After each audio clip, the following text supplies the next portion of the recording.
तुम एक साइंटिस्ट के पास जाते हो कुछ काम सीखने के लिए, क्योंकि वो साइंटिस्ट तुमसे बहुत इंप्रेस है तुम्हारी इंटेलिजेंस से। लेकिन दिक्कत यह है कि वो जो साइंटिस्ट है वो बहुत दूर दराज के जंगलों में रहता है और उसके आसपास कोई नहीं रहता। उस जंगल में दूर दूर तक कोई नहीं है। उस लैब में केवल 4 लोग हैं। पहला वो खुद प्रोफेसर, दूसरा उसकी लैब असिस्टेंट है, तीसरा वहां पर काम करने वाला, साफ सफाई करने वाला एक बूढ़ा आदमी है, और चौथा तुम हो। अब होता यह है कि जैसे ही रात होती है पहले के दिन ही तुम एक बटन दबा देते हो जिसमें लिखा रहता है डू नॉट प्रेस। भैया होशियारी दिखाओगे तो कुछ तो गड़बड़ होगा। तो बहुत तेजी से अलार्म बजने लगता है और साइंटिस्ट को पता चल जाता है कि तुमने उसकी सारी मेहनत बर्बाद कर दी है, क्योंकि जो अलार्म तुमने बजाया है ना बेटा, उसका ये मतलब है कि साइंटिस्ट बहुत दिनों से ज़ॉम्बीज पर रिसर्च कर रहा था और उस बटन को दबाने से वो ज़ॉम्बीज रिलीज हो गई हैं। अब तुम सब लोग वहां से भागना शुरू करते हो और देखते हो कि दूर में एक ब्रिज है, लेकिन ब्रिज बहुत ज्यादा कमजोर थी। अब उस ब्रिज से ना केवल 2 लोग ही पार हो सकते थे और आपके पास बस एक ही रास्ता है ज़ॉम्बीज से बचने का कि जल्दी से तुम उस ब्रिज को क्रॉस करो और ब्रिज की रस्सी काट दो, जिससे ज़ॉम्बीज एक तरफ रह जाएंगे जंगल में ही और तुम सब सेफ हो जाओगे।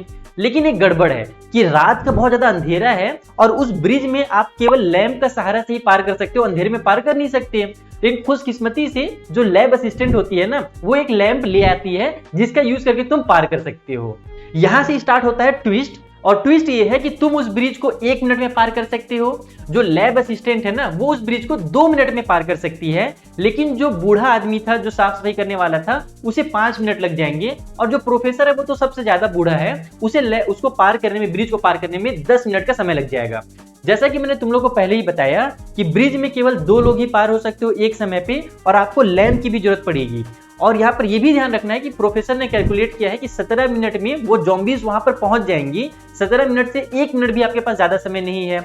अगर आप लोग ब्रिज में बीच में ही रहोगे और ज़ॉम्बीज अगर ब्रिज में पहुंच गई तो फिर वहां पर तुम्हारा खेल खत्म हो जाएगा, तुम फिर रस्सी को काट नहीं सकते। तो यहाँ पर अब तुम लोग कुछ ऐसा तरीका निकालो जिससे तुम 17 मिनट में ही सारे के सारे लोग ब्रिज के उस पार पहुंच जाओ पूरी तरीके से। और ये भी ध्यान रखना कि इसमें आपको अपने क्रिटिकल थिंकिंग का यूज करना है। ये नहीं कि सर जी मैं टार्जन की तरह लटक कर पार हो जाऊंगा लास्ट में, या फिर मैं उस ब्रिज का ही बोर्ड बना करके बोर्ड से मैं क्रॉस हो जाऊंगा। ये सारे कांड नहीं करने हैं, अपना दिमाग लगाना है, क्रिटिकल थिंकिंग लगाना है। अब जल्दी से पता करो।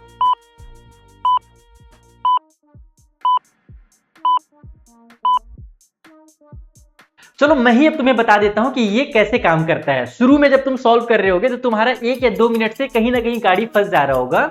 तो देखो बेटा, इसमें एक एकदम मस्त तरीका है जिससे तुम सभी 17 मिनट एग्जैक्टली में उस ब्रिज को पार कर सकते हो। तरीका क्या है आओ चलो समझाता हूँ। ये रिडल एक्चुअल में हमारे बचपन में भी होता था, लेकिन उसमें ना कुछ दूसरे गेम्स होते थे। तुम अपने पेरेंट्स से इसके बारे में पूछ सकते हो। वहां पर एक भालू, एक शेर और एक आदमी, इस तरीके से नाव को पार कराया जाता था और उसमें भी कुछ इसी तरीके की लॉजिक लगती थी। लॉजिक क्या है आओ समझाता हूं। सबसे पहले क्या करोगे कि तुम और वो जो लैब असिस्टेंट है वो दोनों ब्रिज को पार कर लोगे। सबसे पहले लैंप लेकर के पार कर लिया। अब तुम्हारे पास समय कितना लगा? 2 मिनट लगा, क्योंकि तुम तो भले 1 मिनट में पार कर सकते थे, लेकिन तुम्हारे साथ वो लड़की भी जो थी लैब असिस्टेंट, तो उसके लिए तुम थोड़ा सा धीरे धीरे चलोगे, साथ ही में पार करोगे। तो 2 मिनट लगा तुमको ब्रिज पार करने में। अब क्या करना है कि उधर से जब तुम लोग दोनों इस साइड हो और इस तरफ हमारे पास दोनों बूढ़े आदमी हैं, ठीक है, तो इस साइड से अब तुम लोग क्या करने वाले हो कि तुम खुद लैंप को पकड़ोगे और वापस आ जाओगे दौड़ते हुए। तुमको 1 मिनट लगा वापस आने में, तो 2 मिनट पहले खत्म हो चुके थे और ये 1 मिनट मिला करके हो गया 3 मिनट। अब तुम क्या करोगे कि वो दोनों जो बूढ़े लोग हैं, प्रोफेसर और जो उसका असिस्टेंट, यानी असिस्टेंट नहीं जो काम करने वाला है वहां पर, वो दोनों को तुम लैंप देकर के भेजोगे। तो जो बूढ़ा आदमी है उसको तो 5 मिनट लगेगा, लेकिन प्रोफेसर को 10 मिनट लगने वाला है। तो यानी कि दोनों साथ में चलेंगे तो 10 मिनट में हम लोग वहां पर पहुंच जाएंगे, ठीक है। तो 3 मिनट पहले खत्म हो चुका था और प्रोफेसर और उसका जो नौकर है कह सकते हो, वो दोनों मिल करके 10 मिनट और लगा दिए, 10 मिनट और खत्म कर दिए। तो 3 और 10 मिला दो तो हो गए तुम्हारे 13 मिनट्स।